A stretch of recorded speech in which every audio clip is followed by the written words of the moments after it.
Assalamualaikum warahmatullahi wabarakatuh. Pagi hari ini kita melanjutkan pengajian kitab Adabud Dunya Waddin. Sebelumnya mari kita membaca Al-Fatihah. Ila hadratin Nabil Mustafa Muhammad Rasulullah sallallahu alaihi wasallam wa ala alihi wa ashabihi wa man tabi'ahum bi ihsanin ila yaumiddin wa ila hadratin jamil ulama'il amilin wal aula'i was syuhada'i was salihin, khususan jami'i masyayikh ma'hadil boyo wa khususan muallif hadal kitab Adabud Dunya Waddin Asy-Syaikh Abil Hasan Ali bin Muhammad bin Habib Al-Mawardi Al-Basri Asy-Syafi'i. Al-Fatihah. A'udzu billahi minasyaitonir rajim. Bismillahirrahmanirrahim. Alhamdulillahirabbil alamin. Ar-Rahmanir Rahim. Maliki yaumiddin. Iyyaka na'budu wa iyyaka nasta'in. Ihdinas siratal mustaqim, siratal ladzina an'amta 'alaihim ghairil maghdubi 'alaihim waladdallin. Rabbighfirli wa liwalidayya. Amin. Bismillahirrahmanirrahim. Qala Rasulullah sallallahu alaihi wasallam.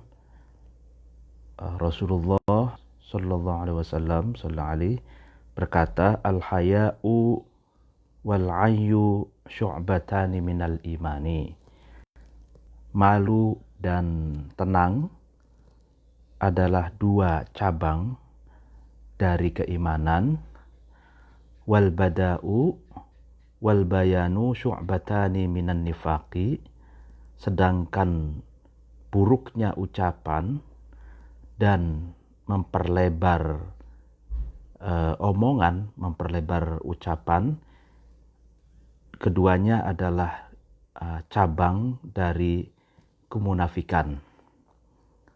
Nah, dilanjutkan wa yushbihu, dan menyerupai terhadap kebenaran, ayakuna, ada al-ayyu. Maksud dari makna al-ayyu di dalam hadis ini fi makna sumti, di dalam makna diam. Wal bayanu, dan lafad al bayan fi makna tasyadduqi, di dalam makna memperlebar ucapan. Artinya bahwa rasa malu dan tenang itu dua cabang dari keimanan, sedangkan ucapan yang buruk, suka mengumpat kata-kata kotor, dan suka memperlebar ucapan.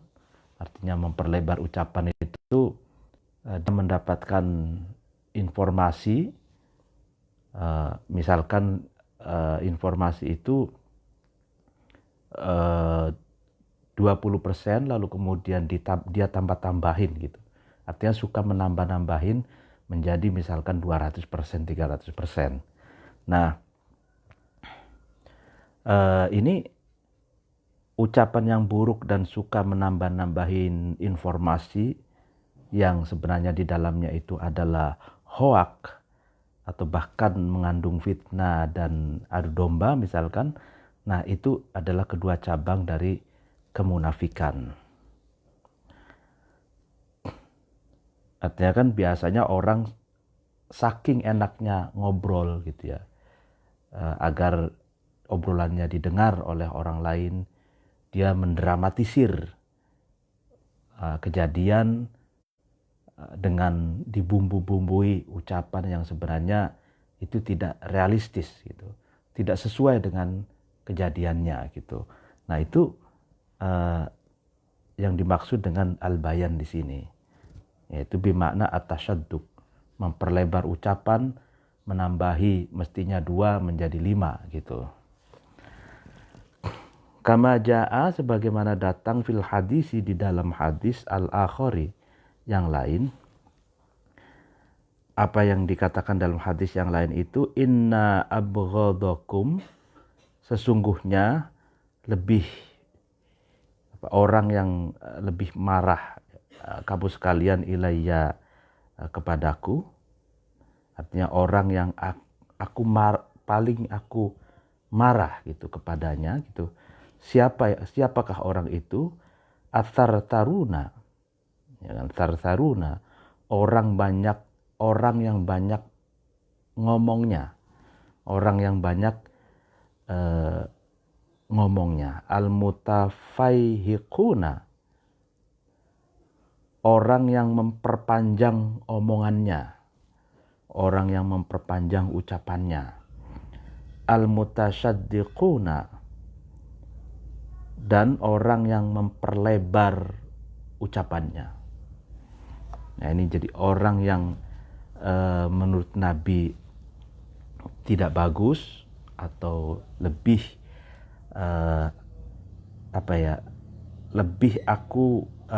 orang yang lebih marah. Aku marah kepadanya gitu.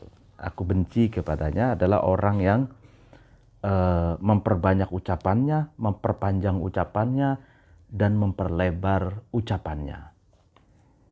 Ya kan, karena orang yang memperlebar ucapannya berarti sebenarnya pendek menjadi panjang. Memperbanyak ucapannya itu mestinya ucapannya itu secukupnya, dia memperbanyak ucapannya itu lebar bertele-tele gitu. Nah, biasanya orang yang banyak bicara, suka bicara, itu mengandung kebohongan gitu.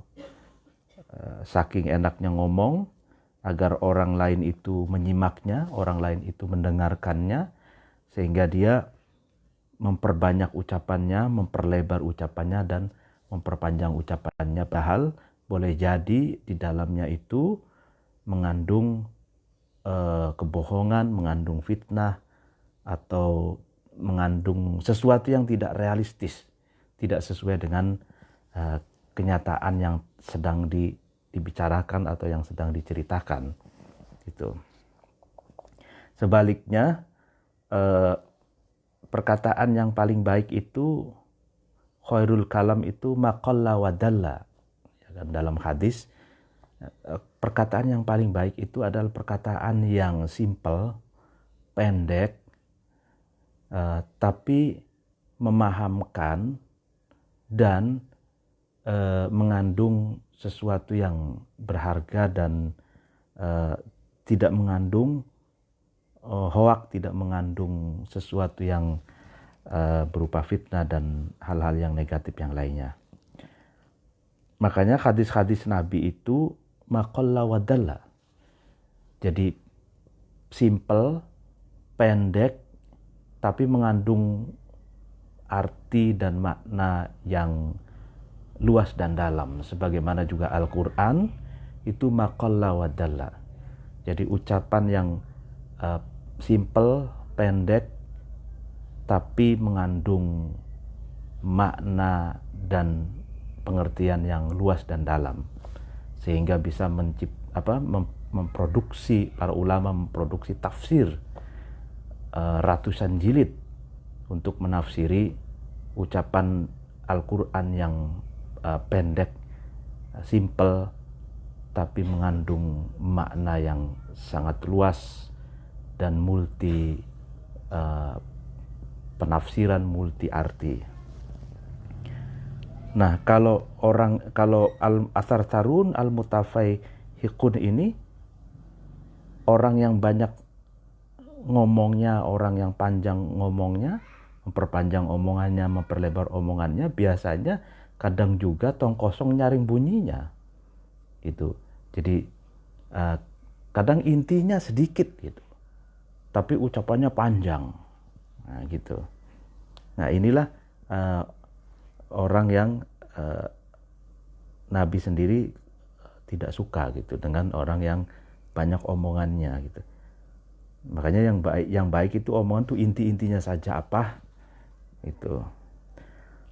Warawa, dan meriwayatkan Abu Salamah an Abi Hurairah, dari Abi Hurairah radhiyallahu anhu, semoga Allah meridhoi Abi Hurairah, anna Rasulullah sallallahu alaihi wasallam, sesungguhnya Rasulullah qala, berkata, apa yang dikatakan Rasulullah, al-haya'u minal imani.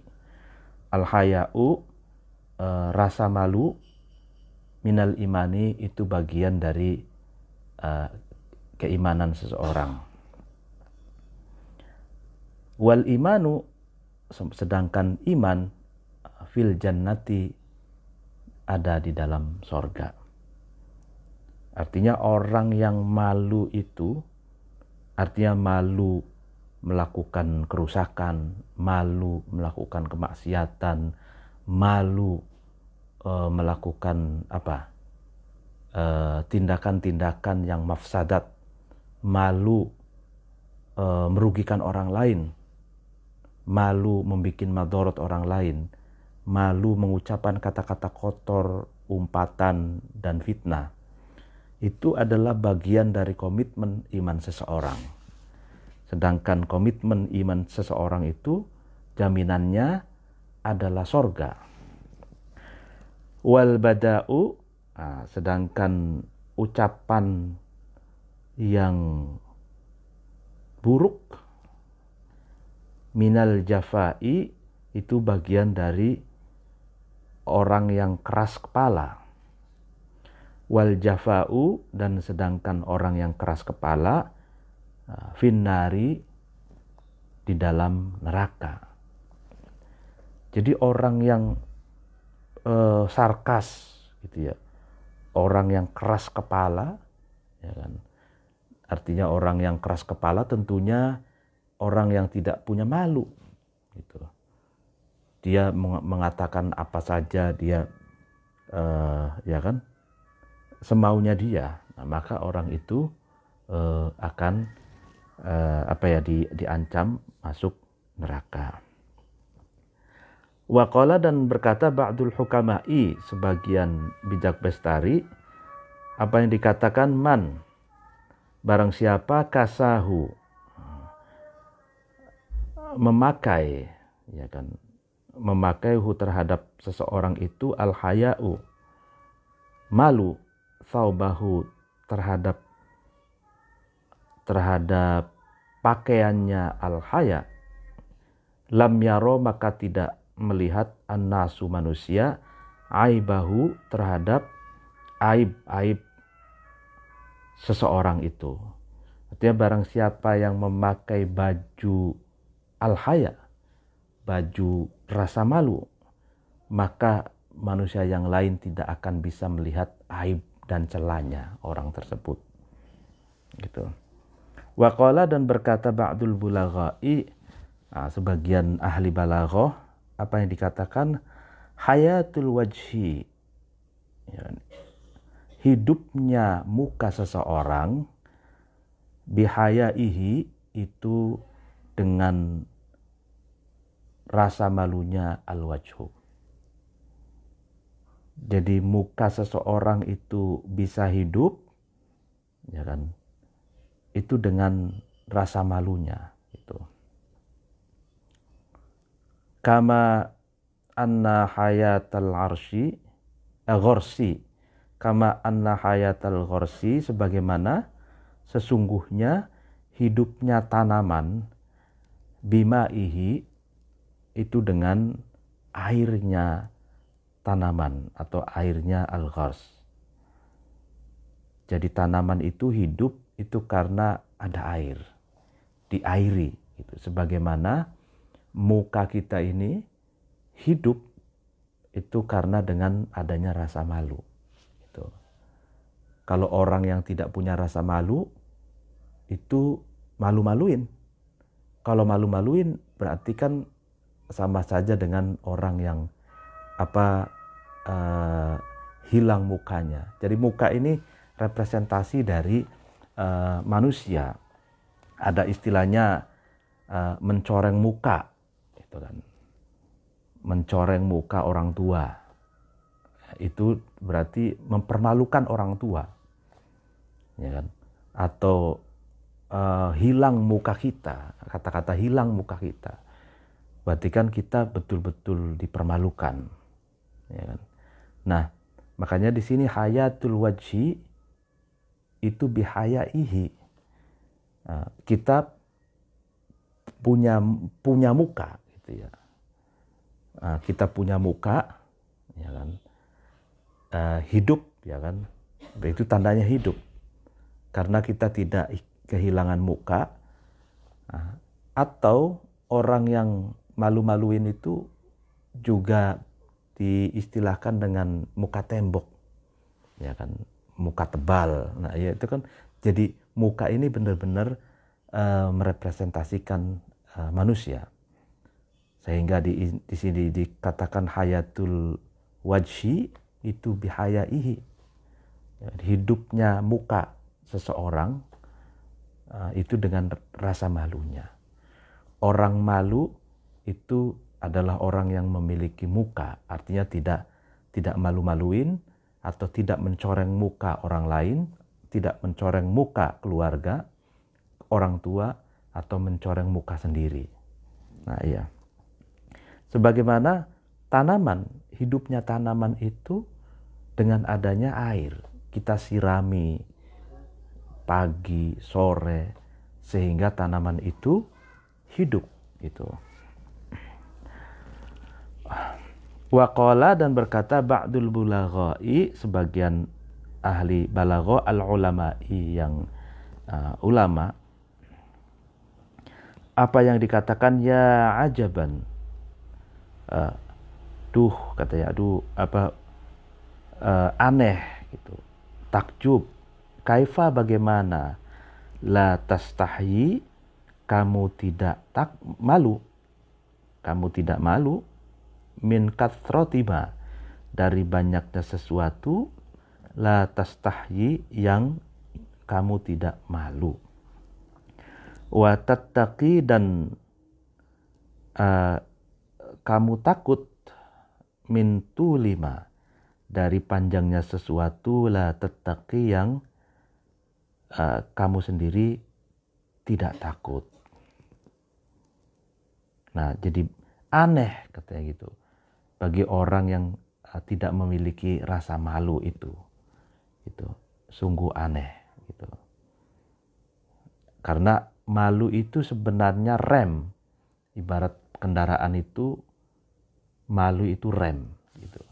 Jadi kalau orang tidak punya rasa malu, itu sama saja dengan kendaraan yang remnya itu dol, ya kan. Jadi akhirnya ugal-ugalan, bisa seruduk sana seruduk sini, bisa nabrak trotoar, bisa nabrak segala sesuatu yang ada di depannya gitu. Karena tidak ada remnya blong. Itu gambaran orang yang tidak punya malu. Waqala, dan berkata Saleh bin Abdul Quddusi, Saleh bin Abdul Quddus, ini syair, apa yang dikatakan, idza qalla ma'ul wajhi qalla haya'uhu. Idza qalla, ketika sedikit, ma'ul wajhi, air mukanya, qalla, maka sedikit, haya'uhu, malunya al-wajhu. Ini bahasa kiasan, ketika air muka seseorang itu sedikit, berarti mukanya itu kering, ya kan, tanda sebagai orang yang muka gedeg atau tebal muka gitu, ya kan. Orang tebal muka itu berarti orang yang sedikit air mukanya gitu, maka itu tandanya sedikit rasa malunya gitu. Jadi tidak memiliki rasa malu, muka tembok lah gitu. Nah, tembok itu kan nggak ada air gitu. Nah, adanya semen, adanya pasir yang, ya kan. Nah, jadi orang yang sedikit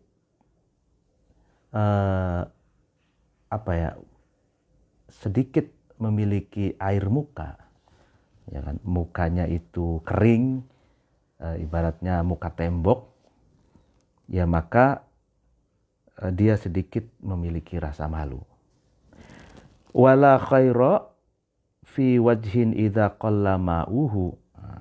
Wala khaira, dan tidak ada kebaikan sama sekali, fi wajhin, di dalam muka, idza qalla, ketika sedikit, ma'uhu, airnya al-wajhu, ya kan.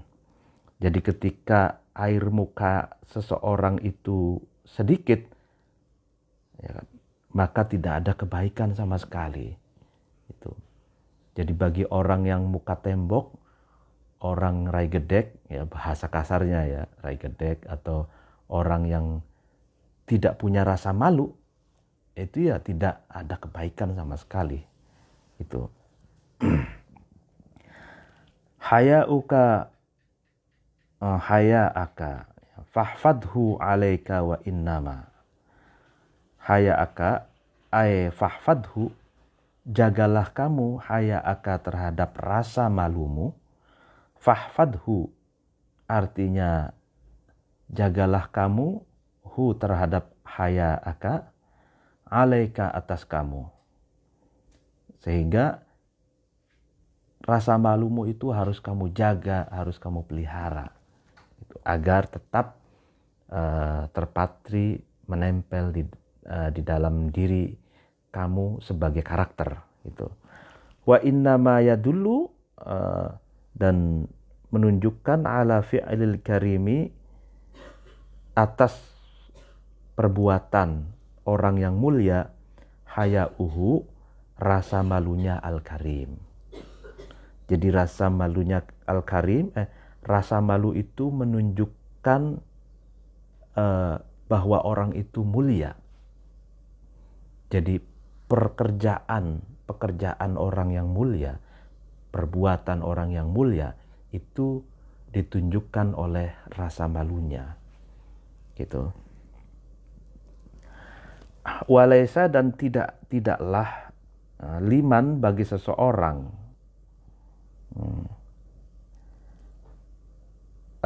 suliba yang dirusak al-haya'u, rasa malu, tidak ada apa, sodun, sesuatu yang mencegah, an qabihin, dari keburukan. Jadi orang yang rasa malunya itu sudah hancur, ya maka orang itu tidak memiliki sesuatu yang dapat mencegah dia untuk berbuat keburukan. Itu artinya sudah tidak punya rem lagi. Itu.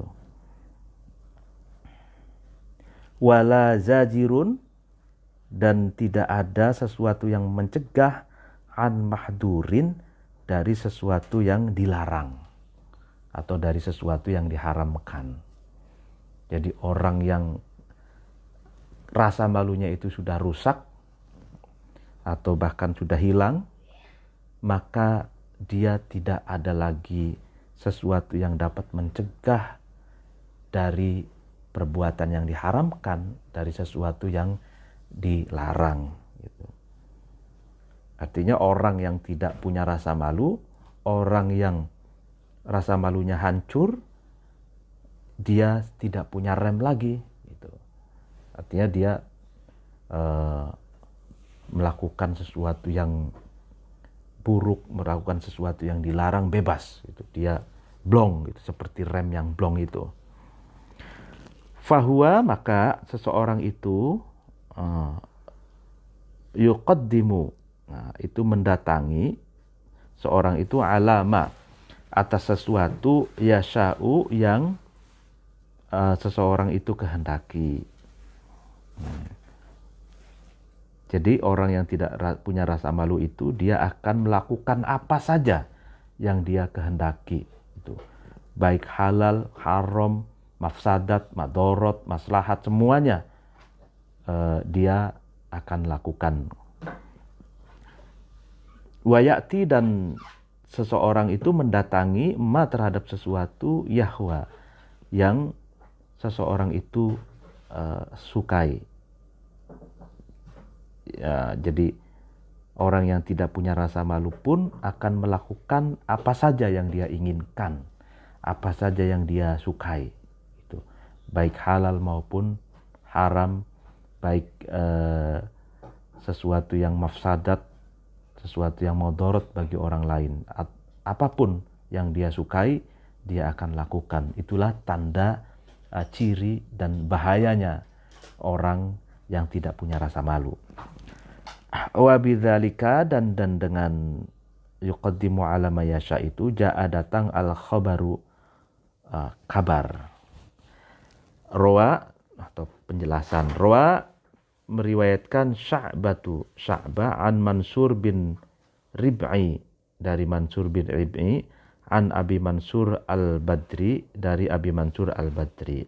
Qala, berkata Abi Mansur al-Badri, qala, berkata Rasulullah sallallahu alaihi wasallam, sallallahu alaihi, inna mimma, sesungguhnya, apa yang dikatakan Rasul, inna mimma, sesungguhnya sebagian dari sesuatu, adroka, yang menemukan, yang mengetahui gitu, annasu, manusia, min kalamin nubuwati, dari ujaran-ujaran kenabian, al-ula, yang pertama, apa, berupa apa, ya ibna Adam, wahai anak cucu Adam, wahai manusia, idza ma tastahyi, ketika kamu tidak malu, fasna, maka kamu lakukan ma, terhadap sesuatu, syi'ta, yang kamu kehendaki. Jadi Nabi mengatakan sebagian ujaran atau perkataan para nabi terdahulu yang diketahui oleh manusia, di antaranya adalah ucapan, wahai anak Adam, wahai manusia, jika kamu tidak memiliki rasa malu, maka kamu akan melakukan sesuatu apa saja yang kamu kehendaki. Gitu.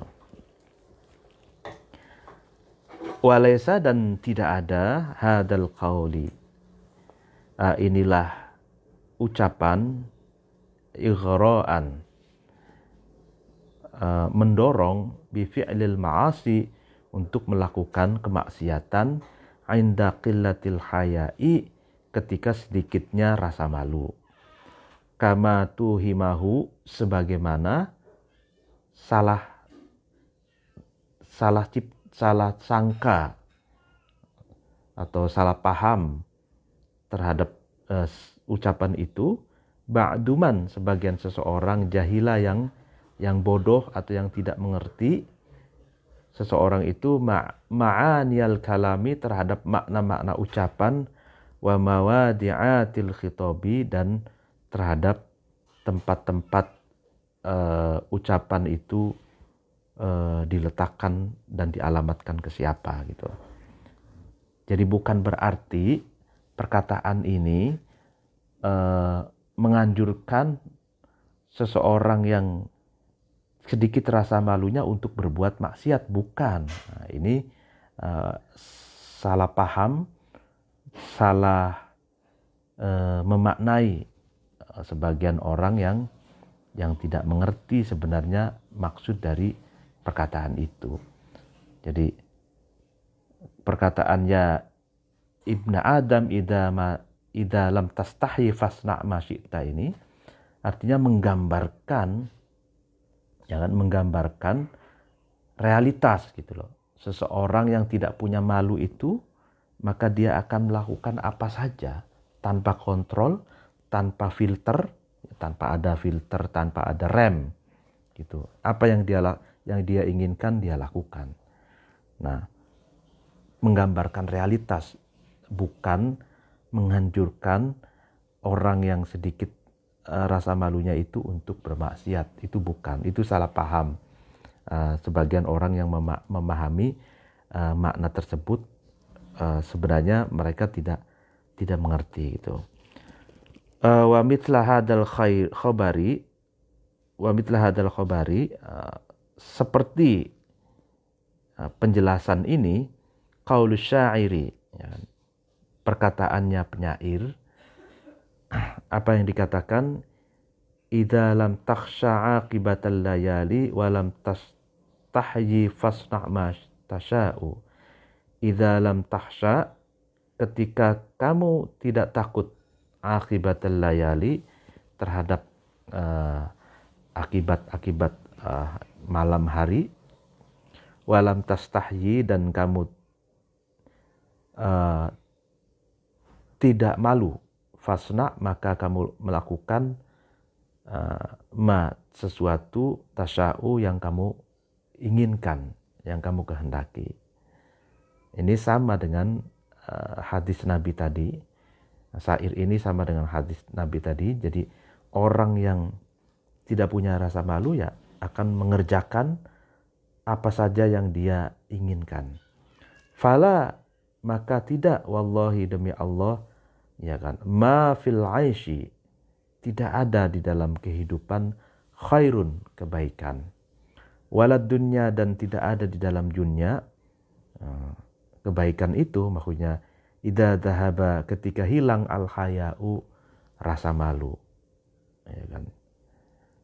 Nah ini, jadi demi Allah katanya, tidak ada kebaikan sama sekali di dalam kehidupan dan di dalam dunia ini ketika rasa malu itu telah hilang, ya kan. Nah ini menafsirkan, menjelaskan perkataan yang di atas gitu.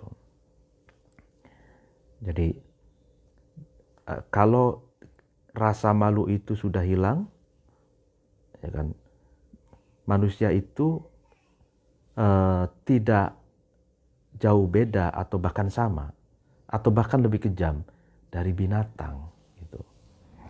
Ya kan? Binatang wajar tidak punya rasa malu, ya kan. Mereka telanjang jalan-jalan, ya kan, di ruang publik ya karena dia tidak punya akal gitu. Nah kalau manusia ini punya akal dan tidak punya rasa malu, ya kan, dia kehidupannya sama dengan binatang, tapi karena dia punya akal, dia bisa lebih kejam dari binatang. Kalau binatang itu kan kalau lapar dia akan memakan binatang jenis yang lain secukupnya gitu. Makanannya hanya daging misalkan atau rumput, sudah cukup gitu. Tapi kalau manusia, kalau tidak punya rasa malu tapi dia punya akal dan nafsu, nah dia akan lebih rakus, jauh lebih rakus dari binatang. Makanannya manusia bukan hanya daging dan rumput, tapi dia bisa mengkorupsi aspal, listrik dan lain sebagainya gitu.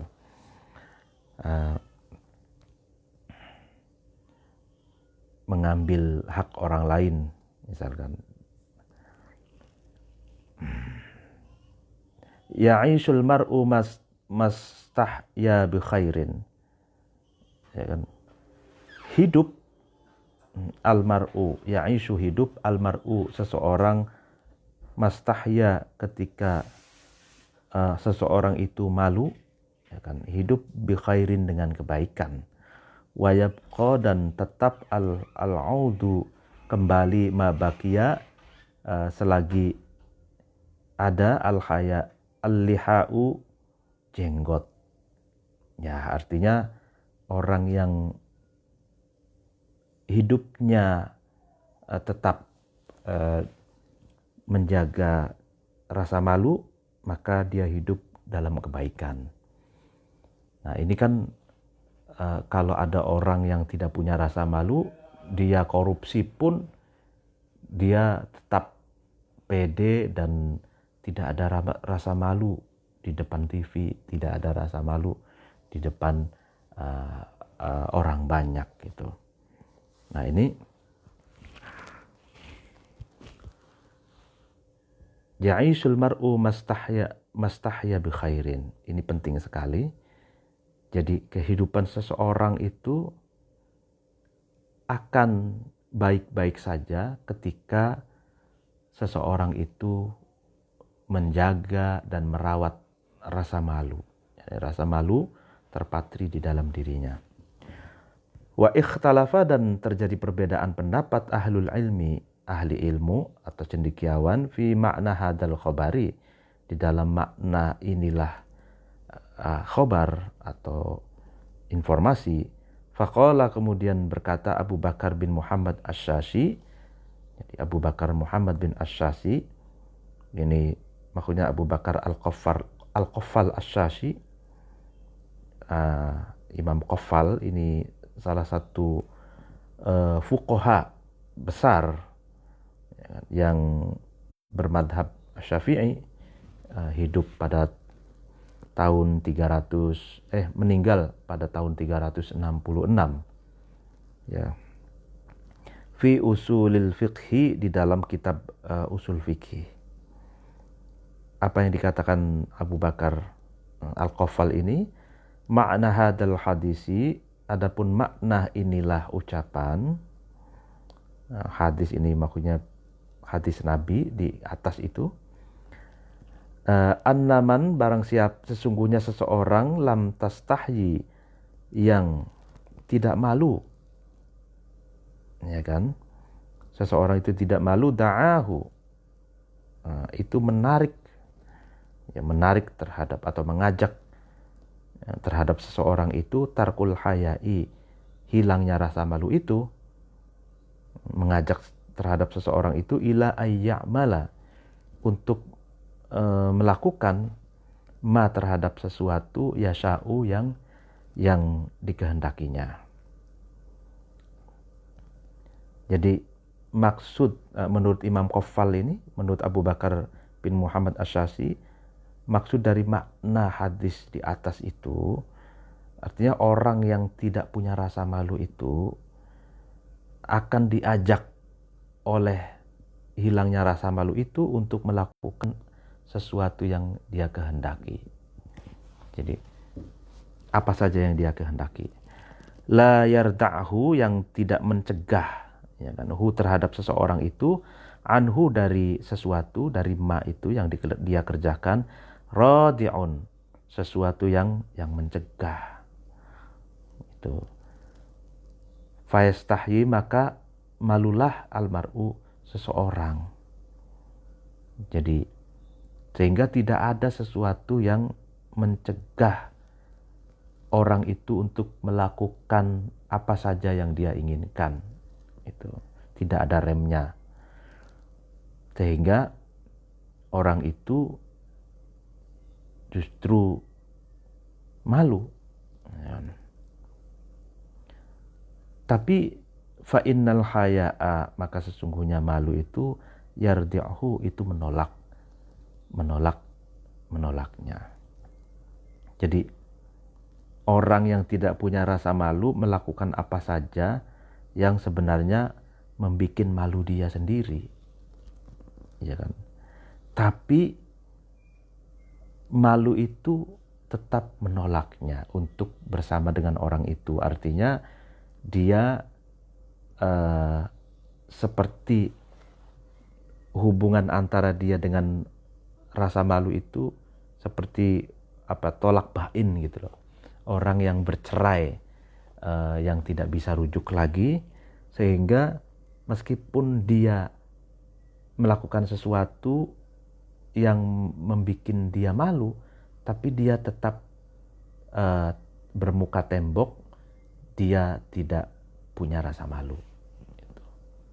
Karena sudah bercerai nih antara dia dengan rasa malu itu. Meskipun di dalam hati nuraninya sebenarnya dia merasa tidak pantas melakukan sesuatu yang membuat dia malu gitu. Tapi dia mengalahkan rasa malu itu dengan egonya. Jadi dia egonya itu mengalahkan rasa malu sehingga dia tidak punya rasa malu gitu. Sami'tu, aku mendengarkan, man, terhadap seseorang, yahki, yang meriwayatkan, yang menghikayatkan seseorang itu, an Abi Bakar Ar-Razi, dari Abi Bakar Ar-Razi, min ashabi Abi Hanifah, dari santrinya Imam Abu Hanifah. Apa yang dikatakan, annal makna, sesungguhnya makna, fihi, di dalam hadal hadis di atas itu, idza uridat, yaitu ketika menyajikan atau memperlihatkan alaika atas kamu af'aluka, pekerjaan-pekerjaanmu, perbuatan-perbuatanmu, allati yang hamamta yang kamu tuju, bifi'liha dengan pekerjaannya af'al, ya pekerjaan yang kamu lakukan itu, falam tastahyi, maka kamu tidak malu, minha dari af'al itu, lihusniha karena baiknya af'al, karena baiknya pekerjaan-pekerjaanmu itu, wajamaliha dan keindahannya af'al. Fasna, maka lakukanlah kamu ma terhadap sesuatu, syi'ta yang kamu kehendaki, minha dari af'al. Faja'ala, kemudian almar'u, seseorang itu menjadikan al-haya'a, terhadap rasa malu, hukman, sebagai hukum, ala af'alihi, atas pekerjaan-pekerjaannya atau perbuatannya almar'u. Ini. Jadi pendapat yang kedua dalam nafsiri hadis di atas itu, menurut Abu Bakar Ar-Razi, santrinya Imam Abu Hanifah, mengatakan ketika seseorang itu memamerkan atau menyajikan perbuatan-perbuatan, perilaku-perilakunya, dan dia tidak malu karena perbuatannya itu baik dan indah, maka perbuatan yang baik dan indah itu silahkan kamu lakukan, kayak gitu. Sedangkan rasa malu itu sebagai pengontrol saja, pengontrol atas apa yang dilakukan, gitu. Wakilal qaulaini, adapun kedua pendapat di atas itu hasanun, baik, katanya gitu. Wal awwalu, sedangkan pendapat yang pertama, yaitu pendapat Abu Bakar bin Muhammad Asy-Syafi'i, yaitu Imam Qaffal, asbahu, itu pendapat yang lebih menyerupai terhadap kebenaran, gitu. Li'annal kalama, karena sesungguhnya ucapan, kharaja, keluar, minan nabi, dari Nabi sallallahu alaihi wasallam, makhrajad dami, dalam tempat tempat keluarnya azam, jadi dalam konteks mencela, gitu. La makhrajal madhi, bukan dalam konteks memuji, gitu. Artinya kalau yang pertama itu kan Imam Qaffal itu mengartikan bahwa perkataan Nabi, ya ibnu Adam idza lam tastahi fasna' ma syi'ta, itu kan ketika Nabi itu dalam konteks tidak suka terhadap orang yang tidak punya rasa malu, gitu loh. Karena orang yang tidak punya rasa malu itu akan mengerjakan apa saja yang dia inginkan, gitu. Nah, konteksnya itu makhrajazam. Jadi ketika Nabi tidak suka dengan orang yang tidak punya rasa malu, atau ketika Nabi mencela terhadap orang yang tidak punya rasa malu, ya, bukan dalam konteks Nabi memuji, itu. Nah, sedangkan pendapat yang kedua ini, Abu Bakar Razi ini, santrinya Abu Hanifah, itu justru menafsirkannya seakan-akan perkataan Nabi itu dalam konteks memuji, gitu. Tapi bagus juga penafsirannya Abu Bakar Ar-Razi ini, dia memposisikan rasa malu itu sebagai hakim, gitu. Jadi ketika perbuatan itu baik dan indah, maka lakukanlah sesukamu, gitu. Sedangkan rasa malu ini sebagai pengontrol saja. Ya, artinya kalau kalau ada sesuatu yang buruk, rasa malu inilah yang menegurnya agar seseorang itu tidak melakukannya. Tapi perkataan yang bagus, pendapat Abu Bakar Ar-Razi ini bagus, tapi tidak nyambung dengan apa yang dikehendaki makna hadis yang di atas itu. Walakin qad jaa, akan tapi datang al hadisu, hadis bima dengan sesuatu yudahi yang menyerupai ya kan al qaula terhadap pendapat atsani yang kedua. Ya, tapi ada hadis yang cocok dengan pendapat yang kedua, yaitu pendapatnya Abu Bakar Ar-Razi, ashabnya Abu Hanifah itu. Wa huwa, adapun hadis yang dimaksud, qauluhu adalah perkataan Nabi sallallahu alaihi wasallam, apa yang dikatakan ma ahbabta,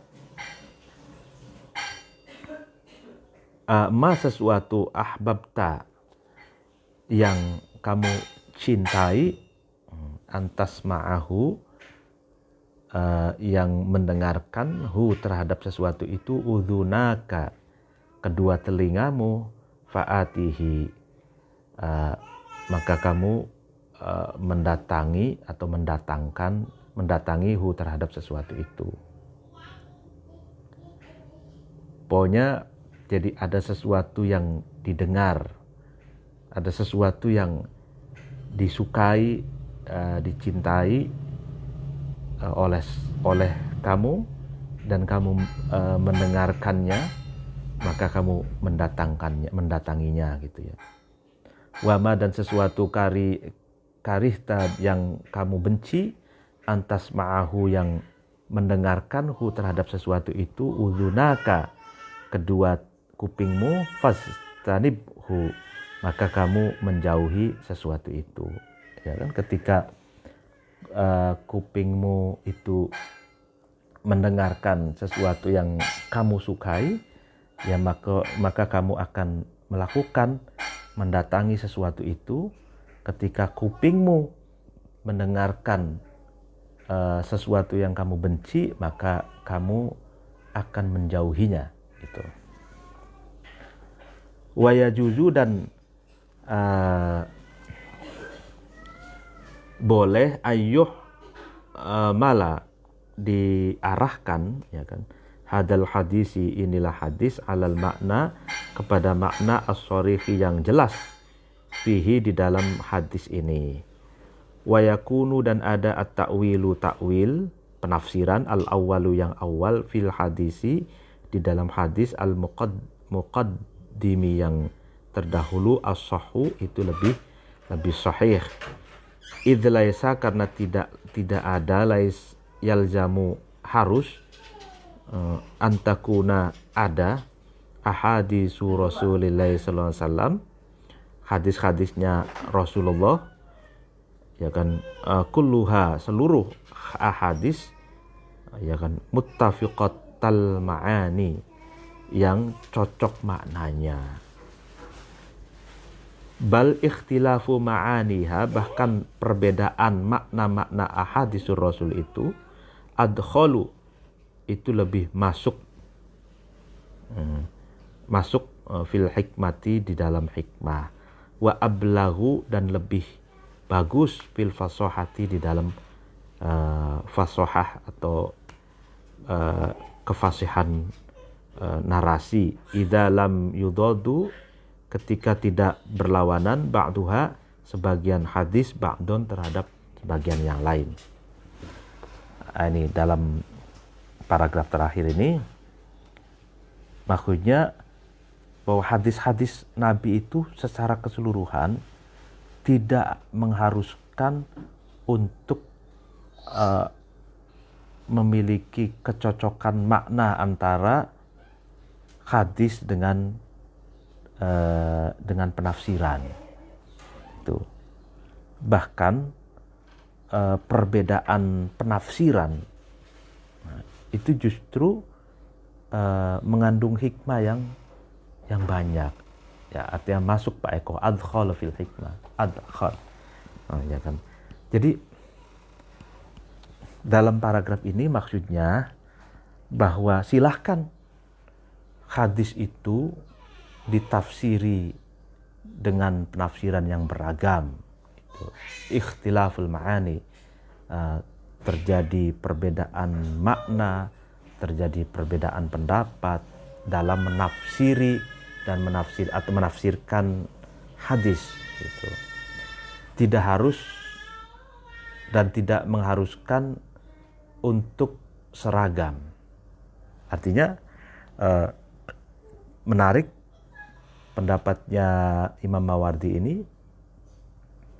ingin mengatakan bahwa menafsirkan hadis itu tidak menuntut untuk seragam. Jadi produk tafsir hadis itu tidak menuntut untuk seragam. Bahkan justru lebih baik terjadinya keragaman gitu ya, keragaman makna. Itu keragaman makna, karena keragaman makna itu tandanya adalah kekayaan makna, dan tandanya itu masing-masing memiliki pendapat gitu kan, daripada tidak punya pendapat. Nah ini